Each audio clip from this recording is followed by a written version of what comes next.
Hello, hello, everybody. Welcome to the February Fireside Chat and the SONA Foundation.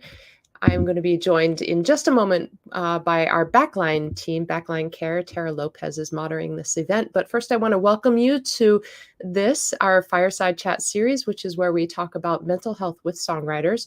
And this is a program of the SONA Foundation. Our sister organization, Songwriters of North America, is fighting the good fight, trying to help the industry of songwriters for the benefit of all, really, and for the benefit particularly of the people who write the music that is at the foundation of the music industry. But here at the SONA Foundation, we are concerned about the individual songwriter, and we are creating programs in mental health, career development, and financial wellness to increase the wealth, of course, but financial wellness for the individual songwriter. And this is part of our mental health initiative, where we partner with Backline Care to talk about mental health with songwriters. Today, we have a couple of very special guests. Jennifer Finch and Brian Kennedy will be joining. But first, I'm going to bring on Terra Lopez. Terra, hi. Hey, how's it going, Ariel? Very good. So happy to see you once again for our February Fireside. We had a really great talk last month, Therapy 101. And today we are talking about unexpected illness.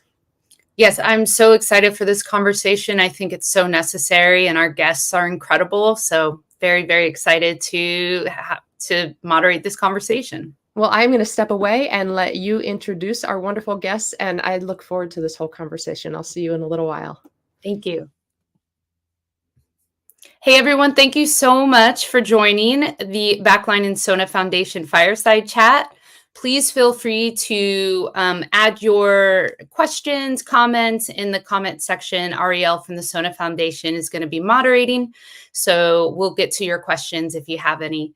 Very, very excited for this conversation today. For those that don't know me, I'm Terra Lopez. I'm the Community Manager and Head of Artist Partnerships at Backline.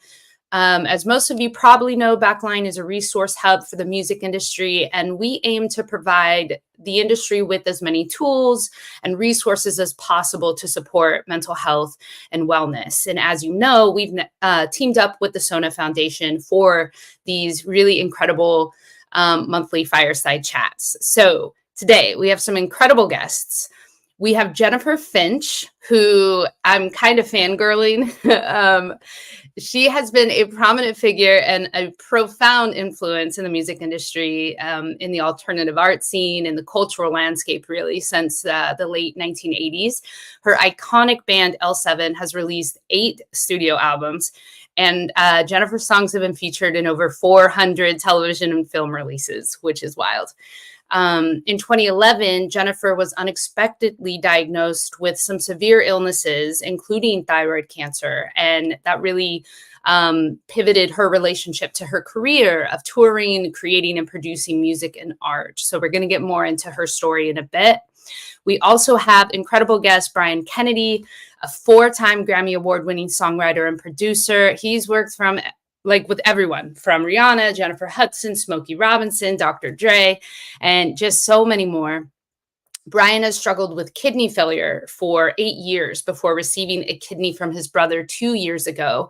And after his experiences with the medical system, Brian founded Hits to Healing, an organization that aims to create equitable care for all. And we're going to learn more about his incredible work there in a bit as well. And lastly, we have Backline Clinical Director Ari Jacobson. Ari is a vital Backline team member who is just instrumental in helping Backline's clinical network grow to help serve the music industry community. Like I said earlier, Ariel from the SONA Foundation is going to be moderating the chat, so please feel free to drop any questions that you might have, and we'll make sure to get to them. All right, so today we are talking about dealing with an unexpected illness. Hello, everyone. Hello, hello. So excited. So today's conversation is a heavy one, but it's also, I think, a very hopeful one. And I want to thank you, Jennifer and Brian, for coming on here and sharing your stories. We're talking about navigating an unexpected illness and the impacts that it can have on your mental health, your emotional, your physical health, and also on your creativity. So I guess to start, Jennifer and Brian, would you please share a little bit about your health journey with us? Jennifer, maybe first. Hi, everyone. Thank you so much for having me here. I am just overwhelmed with gratitude that this forum exists and for the organization. So thank you so much. I have been a touring musician and songwriter since the late 80s and recording artist. And then around in mid 2000s, I just started to not feel right and was being diagnosed with mental health issues that didn't feel quite right.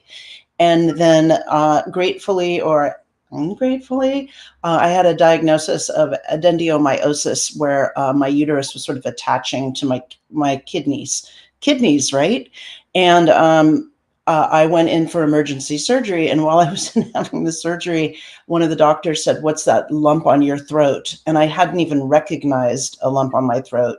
And it was biopsied, and I was back in 3 weeks later for with a thyroid cancer diagnosis and completely had my thyroid removed. And so that's the backstory. Wow. Brian, would you mind sharing your health journey with us as well? Of course. First of all, I'm happy to be here. I'm very excited about this. This is needed and very appreciated. I'm from Kansas City, Missouri, songwriter, producer, pianist. I moved here years ago. And along my journey, from starting out as a kid to becoming a teenager, boys choirs, went to high school that was performing arts. Everything about my life was music. It's almost like it chose me, right? And so I moved to LA with this big grand dream of becoming a producer, writer, but not predicting that I would be unexpected illness along the way. So I would get these massive migraines and headaches. And of course, I'm staying up late. The industry doesn't really have good health practices. It's like grind it out, let's go, let's make it happen, don't sleep. And so I'm doing I'm thinking that's the requirement. And I'm also saying, well, that's why I'm having headaches. That's why I'm not feeling good. And so I'll go to the dentist to get my wisdom teeth pulled. My blood pressure was like 280 over 170. It was just off the charts. They thought the machine was broken, and they brought another machine in, and they was like, "You have to go to the emergency room right now." So I get to the emergency room. The doctors come out. They say, "Hey, you're pretty much a walking stroke. We need to get your blood pressure down. We need to do a biopsy. We need to understand what's going on." And it was FSGS, which is the most rare and aggressive form of kidney failure. And it just hit me, and instantly everything changed. And mind you, the lights, the Grammys, the hits, everything is happening at the same time. So it becomes a parallel hidden universe. And I hid it for a while. And a lot of things, that's the backstory essentially, but a lot of things started just going awry, and I just didn't understand how to process it. And then the journey began. So that's how it all happened for me. Wow. Incredible. Thank you both for sharing your incredible experiences. I truly can't imagine hearing the news for either of those situations. How did you initially cope with the news of those diagnoses? For me, when I heard it, it's kind of hard to process, but I also have a lot of faith, and I've always been like just faith-based, and was like, you know what? Okay. I think it was kind of like in denial a little bit. I was like, I will not accept this. This will not change anything, and I will go for it. So it was kind of like halfway accepting. The other half was like, I don't accept it. So it was kind of like I kind of played it off and just went about my life, But yeah, it's challenging though. Wow. Okay. And Jennifer, how did you initially cope? Yeah, initially, my health felt like it was in a slow erode through over a couple years. So in a certain sense, I was almost grateful that there was a diagnosis. Like there wasn't a diagnosis for what was going on. So I was grateful that there was a diagnosis. But as Brian was just saying, I think that you just go into sort of suspended disbelief. At least I did. And there used to be this funny expression we had in my family whenever I was feeling like highly emotional about something, it's not cancer yet. So anytime there'd be something, and then all of a sudden, whoa, it's cancer. Yeah. So is now the time for crisis. And moved on from there. But yeah. Wow. So suspended belief and then denial, which are coping mechanisms for sure. But can you describe, like, what kind of thoughts go through your mind when you think or thought about your illness and its impact, its potential impact on your music careers, on your life, on um, relationships with individuals? I mean, Jennifer, I mean, you're vocalist, and I just wonder what kind of thoughts went through your mind. Yeah, I think all the thoughts, particularly at that time frame in 2011, I didn't have supportive health insurance. I have chosen a life where I didn't have immediate family. I was adopted in Los Angeles, so I didn't have family. And, it was really that thinking of one day at a time and doing the best that you can, like with the next step. And honestly, when I was sitting in my doctor's office, he had been bugging me to quit smoking for years, as he should, as a medical professional. And he said, "Hey, we have good news and bad news about this." And I'm like, "Is the bad news I have to quit smoking?" And he was like, "No, that's the good news." So, I mean, there's a lot going on, how the mind and body takes care of itself in crisis. Yeah. And like facing, I'm sure like Brian can also speak to this idea that, wow, now my body is not going to be able to carry me through this physicality of what I'm doing in life. And what is that change going to look like? Oh, I think you're muted, Brian. Sorry about that. But yeah, correct. All the thoughts start happening, and then you start feeling secluded. And then it's like unexpected illness, but it then becomes unexpected loneliness because you are now dealing with something that literally no one knows. And it was a constant fight of, I have to go to the session. I cannot not be there or else, because I would hear things like, get it while it's hot or be there. And I'll have these thoughts where it's like, man, I got to show up. And I would sacrifice really paying attention to detail to be present. But then I started realizing, like, okay, I have to accept what's happening. And I didn't tell many people, but I said, you know what? I'm going to create a support system. Someone loves me, someone cares about me, someone is here for me. So let me stop being selfishly, because it's this thing where you feel like no one knows, and it becomes, but then you realize a lot of people go through a lot of things that they don't share. And so I become a little bit more humble when I started learning that a lot of people that had my disease were like younger kids, and it was a disproportionate rate. And I'm starting to think like, oh, I'm not the only one dealing with this. And so maybe I'll try to Google support groups or figure out who else has it. And then I started connecting with different organizations, and I started reaching out to find similar. And it was very hard, especially someone of my of my color dealing with this, because it was so sporadic. And that's why, I founded the company or the foundation to talk about it. But I don't know, it became, over time, it became easier when my brother would call me and check on me, or I say, hey, I'm not feeling good today. And I do check-ins, and I don't know, it's constant thoughts, but it was like highs and lows. Like I would find the goodness in the moment of the making music or feeling, because I would go home every day and play the piano and soothe myself and say, okay, this is hopeful. And then you got to just live. You got to get up and you got to go through it. And I learned in that time, I always say, just because we suffer doesn't mean our gifts suffer. And someone told me, you got to create through it. Just create through it. So I started going to the gym. I started hiking. I started doing things that started pulling me out. So my thought became, all right, how can I combat it? How can I find the positive in it? And so the journey got a little bit more clear. And I said, hey, you know what? There's people who got it worse than I do. And maybe I can get enough courage to start eventually talking about it more. And so, yeah, it was like a roller coaster. Some days were great, and some days I just didn't feel it. I didn't feel it, but it never affected the way I treated people or the way I appeared to be. And that was a sacrifice that I had to learn the hard way,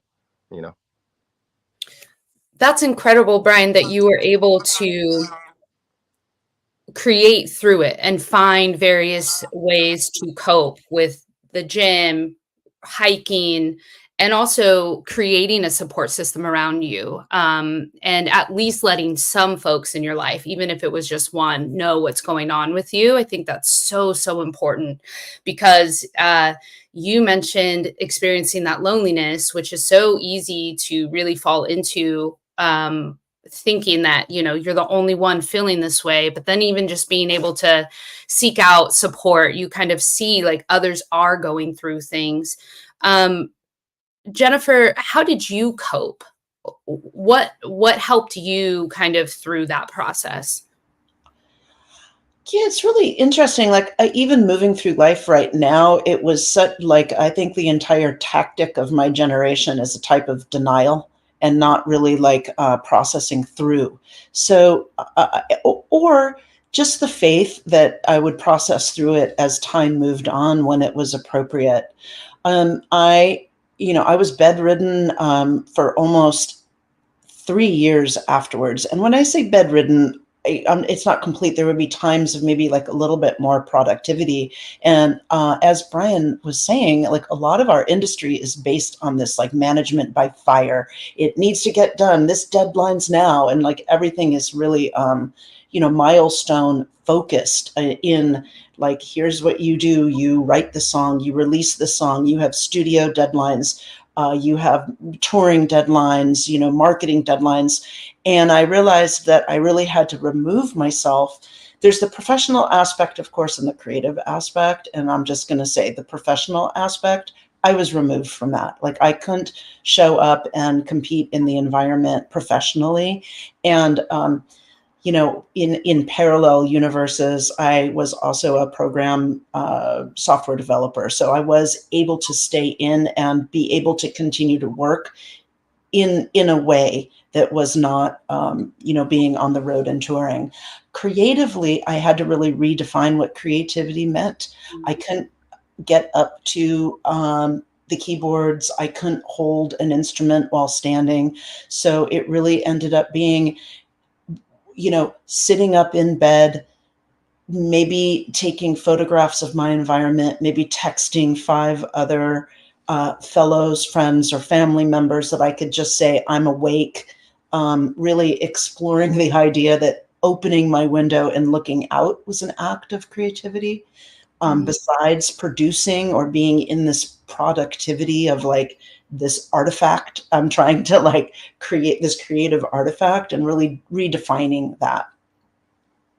That's incredible, redefining creativity and finding ways that to connect with community, which I think is so, so important. It's so easy to feel that isolation and that loneliness that Brian had mentioned. But I also love that you found new mediums to, taking photographs and just kind of evolving your creativity and really having to redefine that. That's incredible. Brian, you briefly touched on this, and I know that just from doing a little bit of research with your foundation, Hits to Healing, but you talked about when experiencing discrimination within the medical space when you were looking for care. Can you talk a little bit about what you experienced and what led you to forming your organization?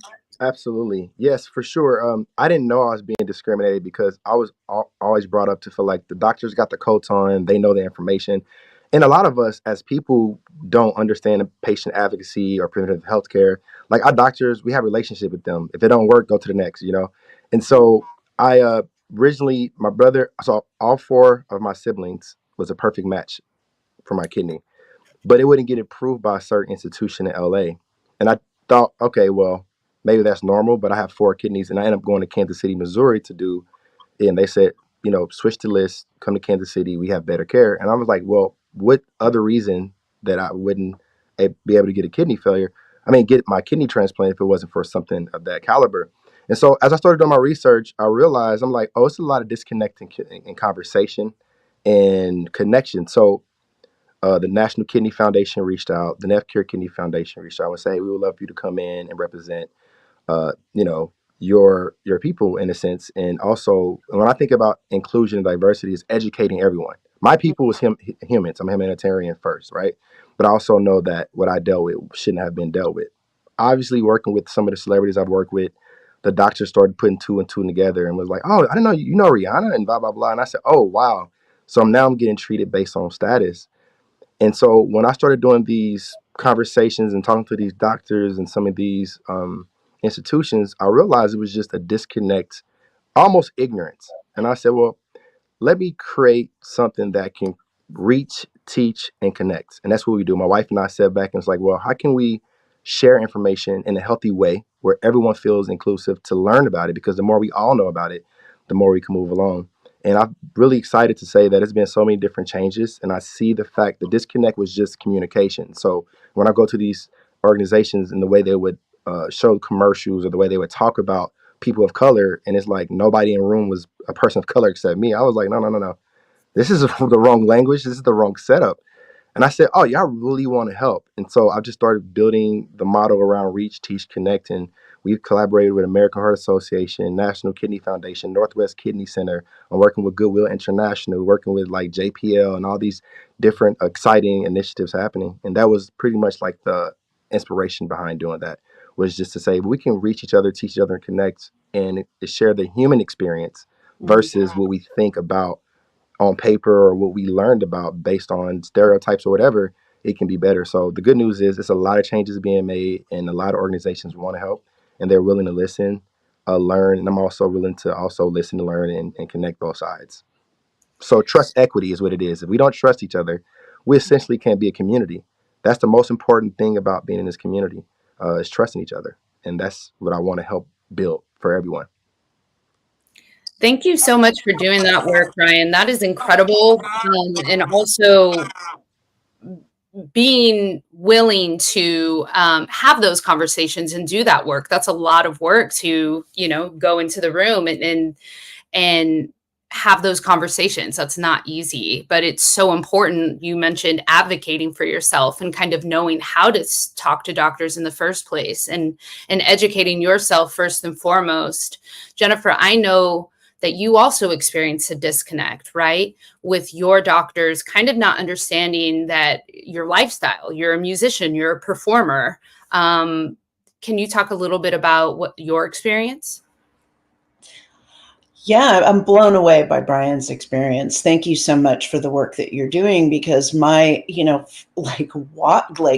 experience had so much to do with a lack of communication within the health community, and like the understanding of, I use my voice as my profession, and sort of this ageist approach of like, well, we can't really send you to a specialist because you're now in your 40s and clearly like your career is kind of over, which is what a medical professional had told, or they'd asked and implied, like, what stage are you at in your career for us to, and I'm like, I've only just begun, I haven't even started yet. Like, take care, yeah.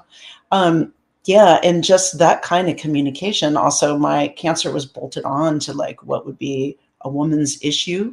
Endometriosis affects the uterus. And there was a lot of uncomfortability and communication between different, I had two illnesses simultaneously, and there was little to no communication in regards to looking at both of them simultaneously. If that makes sense? Yeah. But just like there was no advocacy, there was no support around scheduling, medication, what medication would mean over the long term. There was no conversation about like alternative medicine, holistic medicine, anything, all the things that could have come up that could have worked in conjunction with what I was going through.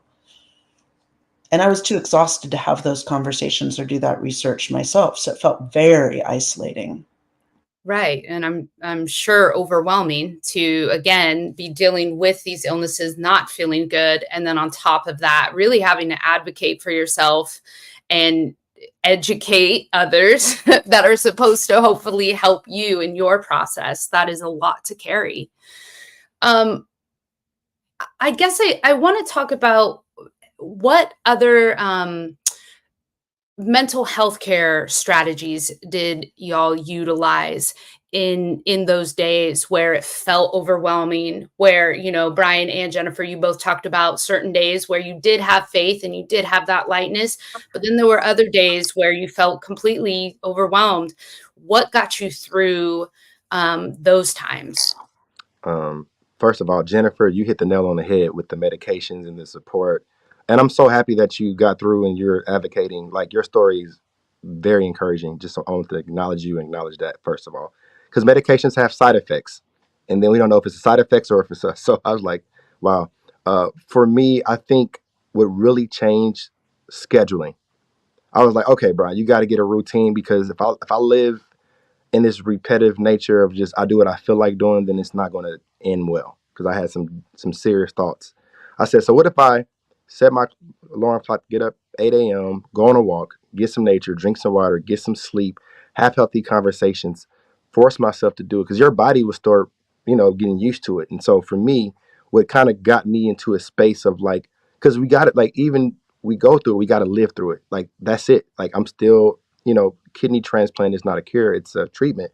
And so every day my practice is, hey, I'm gonna wake up and give it all I got, even if I don't feel like it. And those practices become more so muscle routine, and you start feeling like, okay, I'm looking forward to this walk. Nature helps, conversations helps. I would pray, or I would just sit back and think, and just, it's not so bad when you really show up and be present for whatever it is. It's like, you know what, I'm going to deal with this. I'm not going to pass it off. And that's when I started realizing, like, coping through it and really living through it became a little bit more easier when I had a routine. I was so, and then also not making it about self. I was like, self. I was like, well, what if I start doing stuff for other people? Like, what if I could start joining community, doing community work, and giving information and start sharing? And that really, when you don't make it about, like I said, woe is me, but more so like, you know what, there's people out here who is doing this or who has this. I'm like, let me do my part. And so I started just joining communities and staying on the up and up.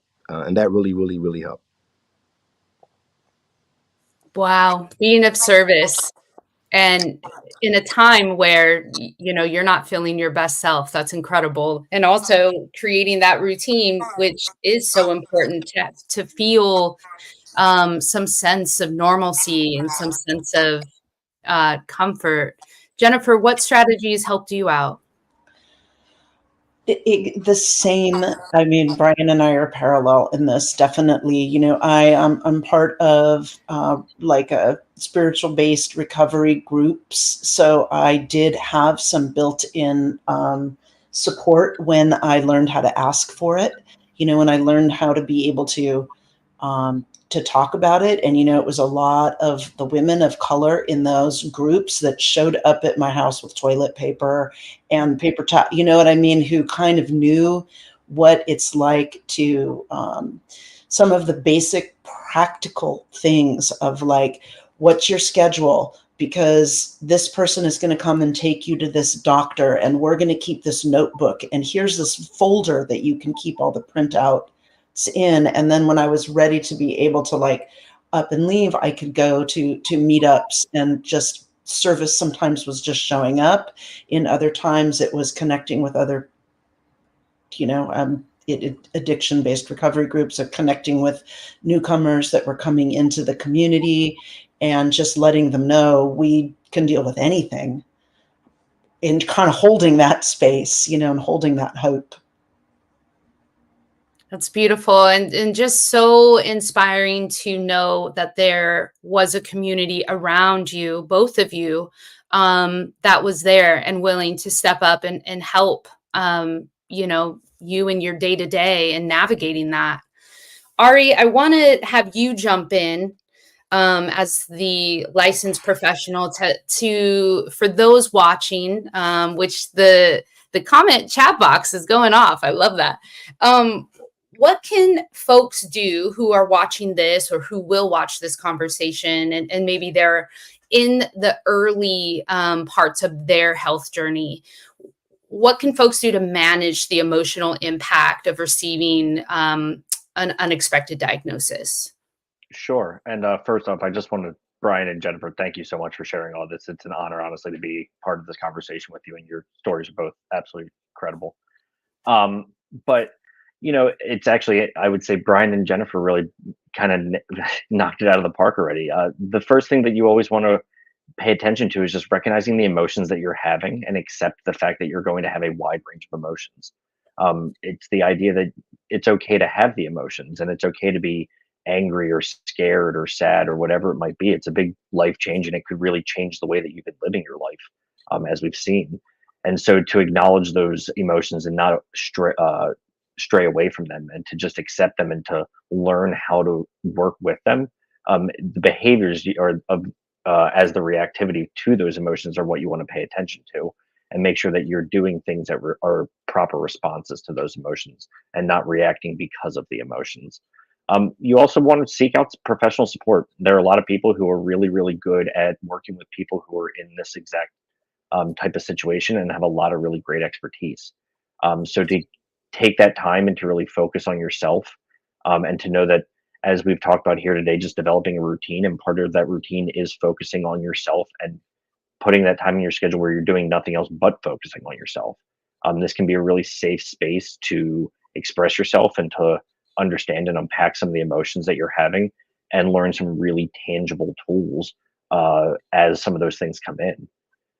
And then the biggest thing is really connecting with other people that are in your network, and also growing that network, whether it's on, you found groups on social media, you found support groups, or you found you joined in a 12-step meeting of people who are just going through similar experiences, because many times the professionals are going to be able to give you some really great coping skills and some really great tools to use. But somebody who's gone through it is going to give you that tip for 12:30 in the middle of the night when you're having trouble sleeping, and it's just something that they've done in the past that's worked. It also builds a resource that if you have that feeling in the middle of the night, you need somebody to reach out to, that you have that person and you don't feel so alone. This is the kind of thing where, as I believe Brian was the one who mentioned it, you start to open up the door and realize that there's so many other people out there who have gone through this. And the number one thing is to recognize that you're not alone through all this. And the work really is just to find some of those people out there. And there's a lot of people out there who are really excited and willing to help you get connected with some of those services and people. I wrote down some of those key takeaways. And so we're going to definitely reiterate that at the end of this conversation, because I think that it's so important to leave these conversations with some tangible tools. So thank you so much, Ari, for sharing that. I want to get to a question that is actually in the chat, and this could be for both Brian and Jennifer. Benj is asking, when or how did you decide it was time to share this information with your work colleagues? Was there a moment that made you know that it was time to? For me, is what I've been saying lately is, if you can feel it, you can heal it. And the first time I decided to do it was a moment of gratitude. It was a good day. I went to the park. I posted it on Instagram, and I said, you know what? Put it on Facebook. I shared it. It was very overwhelming. And I realized when I shared it and people were asking questions about specific things that I couldn't answer, I knew the journey begun. But I felt it was more of a spiritual feeling that I was like, you know what? Don't be selfish. Like share. So it was more of an emotional confirmation where I just felt the need to just share it, and people reached out, and it became the support grew, and the questions came, and then I realized that the Hits to Healing was going to be the core focus of my life. But when I was ready, though, because you got to do it when you're ready. Someone can say, you need to do this, or you get up, do a podcast, do this, you need to share. It's like, when you're ready, that's when you do it. And you don't have to be ready before you're ready. But when you know it, you'll feel it. Jennifer, when was that moment for you? There was not any specific moment. I mean, I wanted to keep that news separate from the industry, because I had seen cases of exclusionary practice for people that had been sick, for women going through similar things that I had gone through, and I did a little bit of maybe some social posting on it, but didn't discuss the true kind of impact, and it took a while to be able to go get through it and be okay with it. You bring up an interesting point of the exclusion and kind of worrying about, because we work in an industry that is so constant, it's so on the go, and it really is like, you better act now or that opportunity is going to go to someone else. And so I can't imagine really having to grapple with this news and who is it safe to share, or will, you miss out on work opportunities and whatnot by sharing. And so I think that's a really interesting point, and also interesting of how I always forget how much vulnerability, how powerful vulnerability is, and how incredible, like Brian, you sharing and you know, when you were ready, and then getting that overwhelming response from individuals who needed to hear that, and it resonated because maybe they were also dealing with an unexpected illness, or you know, everyone is going through something, right? So I think it's just really an important reminder that like vulnerability is actually really life-saving in a lot of ways. Ari, I want to ask, like, how, you know, on the topic of communicating with folks that are maybe watching this conversation, how can individuals communicate effectively with loved ones about their illness? Maybe what support they might need, and its impact. How, like, what communicative strategies can they use? Sure. Being open and honest is really going to be the number one thing. A lot of needs are going to come up. You're going to have a lot of changes in your lifestyle and a lot of changes in your need. And without being open and honest, then you're not going to get the support that you actually do need. If anything, you're going to get supports that are just not going to be helpful. And if anything, are just going to lead you down a path that's going to build resentment and frustrations because it's not producing the results that you really need them to. And then at the same time, just be honest and with yourself and articulate those needs. So it's okay to say, I need help. And it's okay to say the help I'm getting is not enough. Or as Brian had mentioned, if you feel that the doctor is not listening to you, then it's okay to look for another provider. And there's a lot of good resources out there to help you find a new provider. And that's something that you don't necessarily need to do on your own. And then also set boundaries with your lifestyle changes that might draw some people closer to you, and that might actually push other people away from you. But it's your new lifestyle and the needs that you need. So draw the boundaries and say, this is what I'm going to be able to do. This is the availability that I'm going to have. And unfortunately, as we've kind of mentioned here, that's going to lose some opportunities. That's also going to gain, hopefully, some really incredible opportunities. But part of this is kind of shifting your focus onto your own lifestyle and what you need, and hoping that the other pieces kind of fall into place with the people that you've built to support you. Lori in the chat just shared boundaries, learning that one, which I think is another, aren't we all? Aren't we all? Yeah. Brian and Jennifer, was there a moment, like, how did you envision while you were going through this? How did you envision your journey towards healing and recovery, both physically and also mentally? Jennifer, you want to? Okay, I can go. I just want to be ladies first. I want to be. I'm like, I keep going. Like, let you go first. Okay. What's the question one more time? How do we envision the healing? How did you envision your journey while you were in it? For me, it was just, the key word was normacy, because I would think about it, but then because when going through it, it's not as, for me, it was not as, I would say dramatic, because I have a narrator in my mind. I'm like, my vision is to continue doing what I'm doing, because I didn't segregate myself from the idea of still being human. I still went to movies. I still found a beautiful wife that I'm married to. I have 2 beautiful kids. I'm like, okay, I can't stop living. So I envisioned my journey of healing was day by day doing what I love to do, and it didn't stop me from doing it. Once I realized that, hey, I can still make music. I can still, maybe I don't feel as good today as I will tomorrow, but hey, tomorrow I'm gonna get up and do what I love doing every day. Fortunate to still call both my parents every day to this day. When I can, obviously I get a little busy.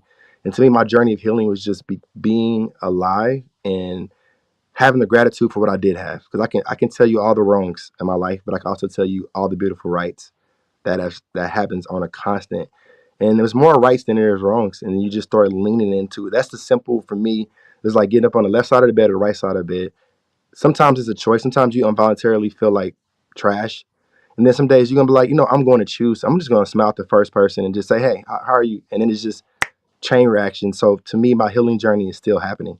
I envision it right now. This is part of another, unlocked key of healing this conversation. So it's an everyday journey. But I envision it just like this. Again, same. In my case, it was very hard to have conscious thought. It wasn't that necessarily that I was having anything that was like negative nor positive. It was really like a suspension of judgment and being able to go to a place of there is no good, there is no bad. This is just what this is. And today, in this moment, I need to be able to feel my feelings and also know that this too shall pass, and it could be different in 5 minutes, it could be different in a day, that there's always hope for a future, but that there's always just hope in the moment. I love that. It's so important to remember. I actually have it tattooed on me so that I remember, but no feeling is final. Just kind of remembering like this will pass, just like you said. And also what Brian was also saying is gratitude. Gratitude has such an important element to healing. So gratitude, hope, and understanding that it will pass. If today is hard, tomorrow might not be. And I think that that's so important, because when you're feeling it in the moment, I think that can be really difficult to remember and to see through that. So that's really beautiful. Ari, I guess I want to ask you, are there lifestyle changes or self-care strategies that can support one's overall well-being while managing this? Because, I definitely want to focus on like the hope and gratitude, but are there other strategies that folks can also incorporate? Really, it's figuring out what your ideal self-care is and prioritizing it. So making sure you're getting adequate rest, making sure that you're eating a healthy diet, and also just maintaining regular exercise, which seems very simplistic, but at the same time, it's making sure that you're actually putting it into your calendar and making sure it's a priority. I would also argue, as somebody who loves being outside and gets a lot of rejuvenation just from being in certain parts of nature, like find your nature, connect with something that's outside of you and make it important for you. There's a lot of great activities. There's a lot of great things to do that you can just divert your attention and really just know that you're going to get some really great benefits from. And that could be something you've been doing all your life, whether it's music or outdoor activities or something you've never tried before and you're just looking for something new. And then I would always encourage people to find a holistic type plan that includes mental health treatment and other, physical activities. I'm obviously going to be a big proponent of mental health treatment and spending that time on yourself, but having somebody to bounce ideas off of and be able to give you some new ideas for some coping skills and some other just in the moment activities for things that are happening. Because if your ideal activity is outside and right now it's freezing cold out, you might not be able to do that. But that doesn't mean that something doesn't exist. It just means you got to tweak your coping skill toolbox just a little bit. Thank you so much for that. Misty just sent a question in the chat and wants to know, do either of you have any goals for the future connected to the illnesses you dealt with? Patient advocacy, speaking like today. Brian, I know if you can talk a little bit more about healing, that would be excellent. Oh, for sure. 100%. I've been collaborating with different organizations with aligning goals. And so my goal is to continue spreading awareness as much as I can, get people to understand that patient advocacy is key. But I'm partnering with Steinway pretty soon, and I would like to do a tour while sharing my story, using music as a draw, but getting people to realize that music and healing goes hand in hand. So my goal is to continue to share, and on my website, I have more information, more posted as I go. With the American Heart Association, we're focused on hypertension. So I want to do a collaboration with them where we put a blood pressure machine inside of a couple of churches already with Providence. With Northwest Kidney Center, we want to go into some of the dialysis centers and add music elements so some of the patients can have a sense of normalcy and feel music. With National Kidney Foundation, we focus on kidney equity for all. And so creating many programs and real things that are actionable like with Ari, who's a professional who understands like the real education, and that's a very big part of it. Though as a creative, I think about birds, bees, flowers, trees, and greens, but education is very important. Finding ways to help make education more accessible, more enlightening, because as a patient and a person who dealt with it, I would be on the internet for hours looking for things, and everything felt so sterile and felt so just non-connective. So I want to create content that make people feel like, okay, got you. This is about health. Great. Make it fun. Hop on a group chat. Like some of the things you can do is like WhatsApp conversations or group texts, and just start one with your family and say, hey, today I don't feel this is what I want to do. And then people start joining, and it becomes like, yeah, what's your blood pressure? Have you got drinking your water? You drinking your water? It becomes a thing where it's normalized healthy conversations, and it still can be fun as well. And then also everything's in moderation. So for me, my reward is maybe a nice restaurant here and there, but I still keep my diet right. And with dieting, I didn't just go cold turkey, which that's the assumption most people have. I just did, okay, I'm going to drink more water. Okay, now I'm going to cut back on salt. And it's just start slowly doing it to make it real. And so for me, I just want to continue to spread the word and do more connective things with other organizations and like-minded people. I love that. I love the concept of making it fun to talk about health, and to, especially with family members, as a person of color. I come from a long lineage and communities where we don't talk about that. We don't talk about mental health.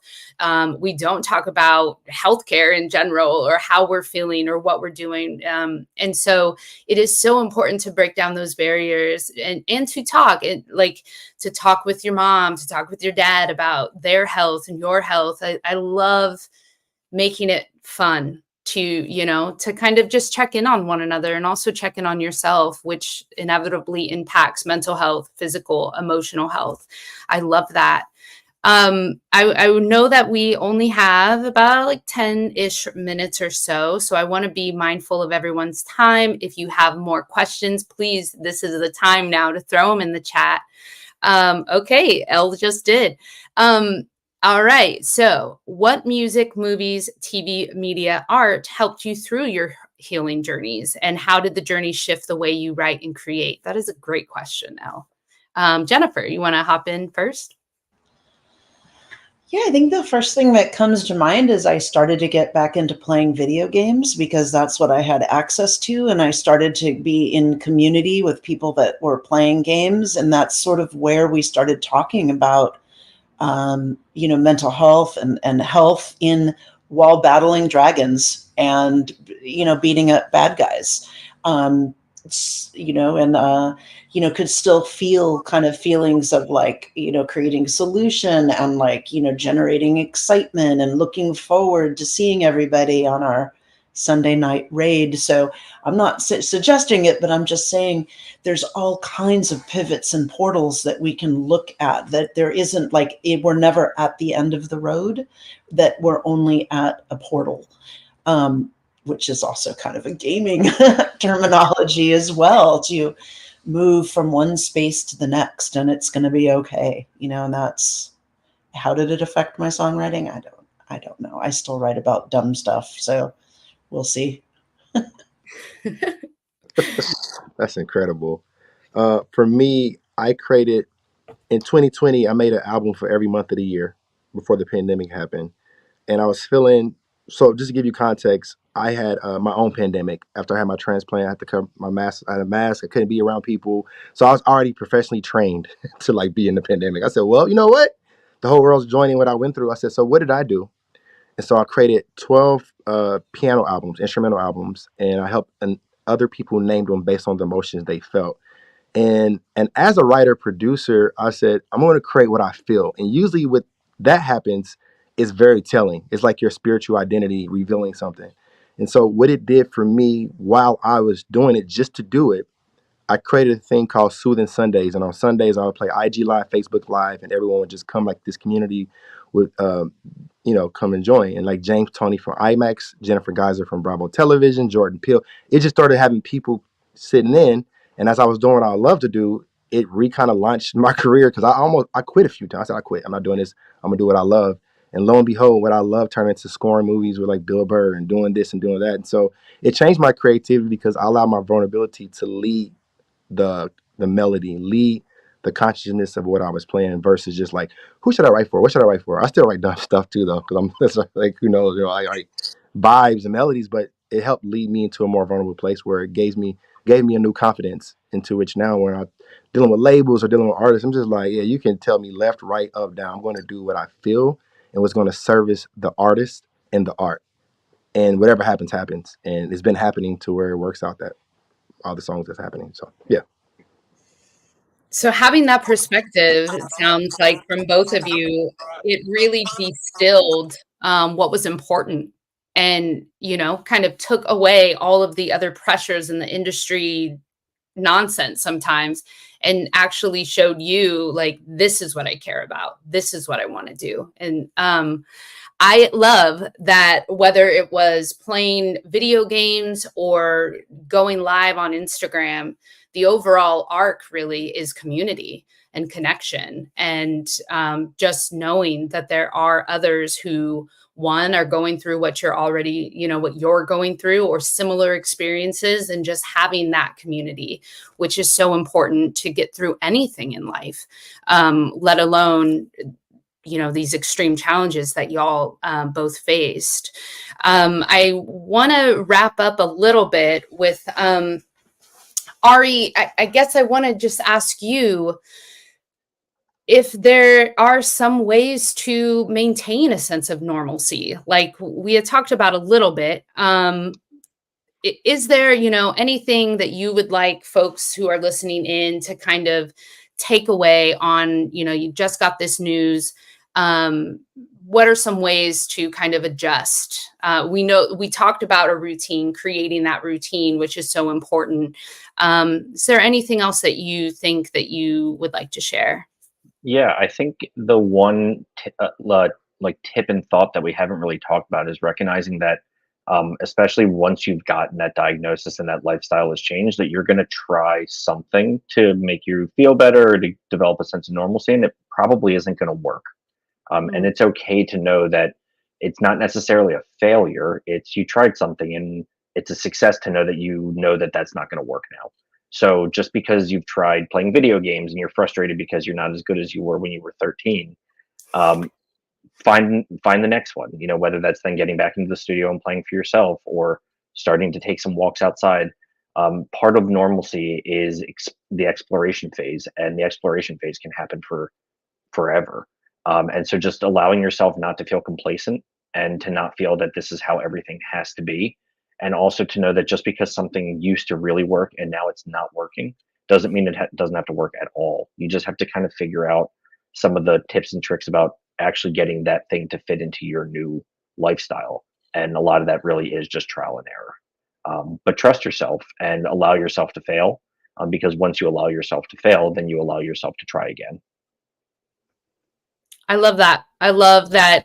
It's such an important note, to just make sure that folks know, like, it's not always going to work. Things that you try are not always going to, magically make you feel better or bring that lightness, but to just keep going and to know, like, it will, like Jennifer said, it's not the end of the rope, that there is a light there. So. And it's not easy. It's the biggest thing is just nothing should be easy in this world. So why would something like this be easy? And call it out. I'm in a difficult situation. I am struggling right now, and I need to figure out my next step. And this is how I want to do it, and this is how I think I can do it. And then take some feedback. Allow people to critique you a little bit every now and then. You don't always want critique around you. You need some positivity. If you keep a positive mindset, then hopefully you'll follow. But recognize that you're in a difficult situation, and part of this is allowing you to see the success of you getting out of this, and getting to the new level of norm. Well, as we wrap up this conversation, Jennifer and Brian, I just want to give you another opportunity. If there's anything that you would like to leave folks with, anything that's on your mind at the moment. I would say the voice in your head is the greatest ally that you can have. Be gentle, be calm, be nice to yourself, because that voice in your head that says, man, I can't, or, this is that, can change. And just be gentle with yourself. That's one thing that I didn't do enough, and I've learned to do, is we are only human, and the world, yes, is designed to make us feel like we're not enough on any level, no matter where you're from, what you look like, where you're going. And we have to dissociate ourselves with the expectation of others, be kind to ourselves, and keep it moving. So yeah.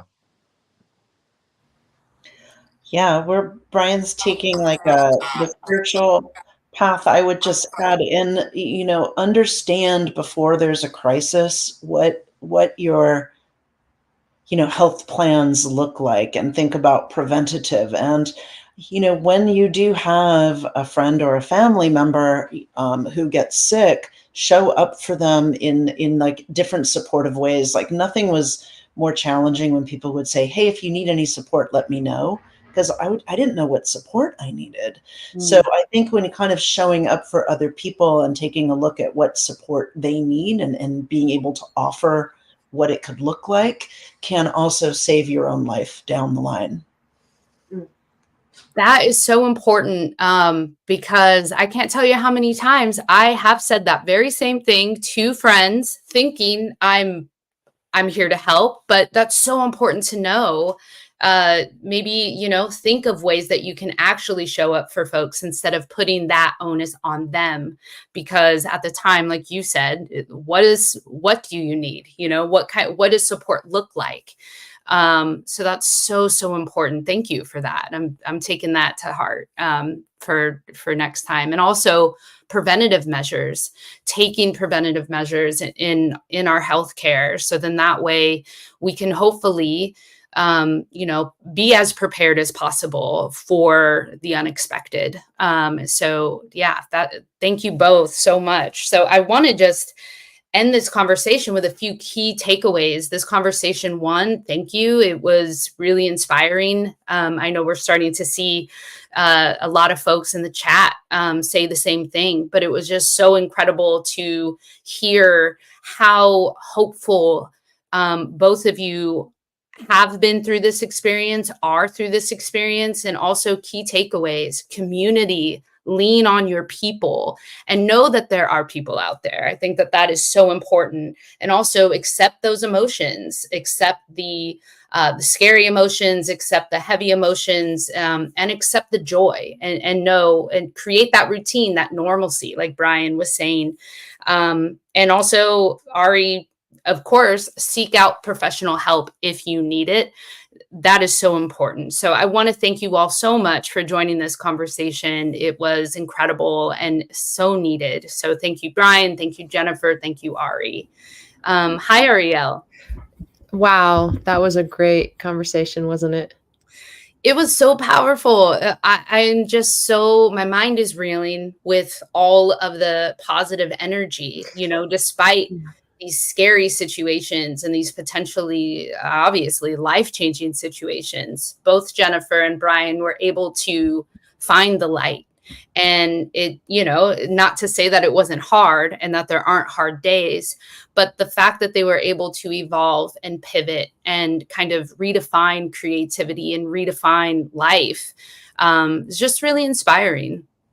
Yeah, I heard over and over again that words like hope or, self-care, gratitude came up a lot, spiritual practices. And it made me, think about, the unexpected illness and the unexpected path that both of them went down. I wonder if it deepened their experience of hope and gratitude, how those were, probably elements in their lives before they encountered this moment in their life, but how much they had to lean on it, and therefore maybe get to know those ideas a little bit in a deeper way.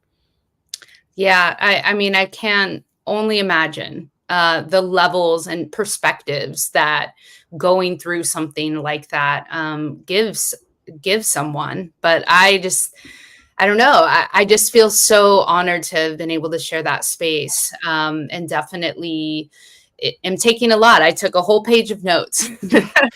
Right on. And I just want to say also thank you to everybody who chimed in the chat box. It was a really robust chat. People shared their personal stories, and although we didn't throw them up on the screen, they they were seen by the other folks in the conversation. And thank you all so much for contributing your own stories and for being here, and just being a part of this. Yeah. And Terra, thank you so much. You're a wonderful moderator, as always. I love the questions and the thoughtfulness of your responses. So thank you for being here once again, being our partner with the SONA Foundation and Backline. And people can find out more at backline.care about the services that you all offer. Yes, please go visit backline.care. We offer free one-on-one case management, weekly support groups, and a plethora of wellness offerings, all for the music community and beyond, your family members. So yes, please go to backline.care for all these resources. They're all free. Amazing. Thank you so much, Terra. I'll see you Thank later. Thank you so much, Ariel. And thank you, everybody who tuned in for this month of February Unexpected Illness topic for our Fireside Chat with Backline Care, featuring, of course, our guest songwriters, Brian Kennedy and Jennifer Finch, and also Ari Jacobson, Clinical Director over at Backline, and Terra Lopez, the Community Manager over there. We partner with Backline every month for these conversations, so make sure you're on our mailing list and stay tuned for the next one in March. We'll see you next time.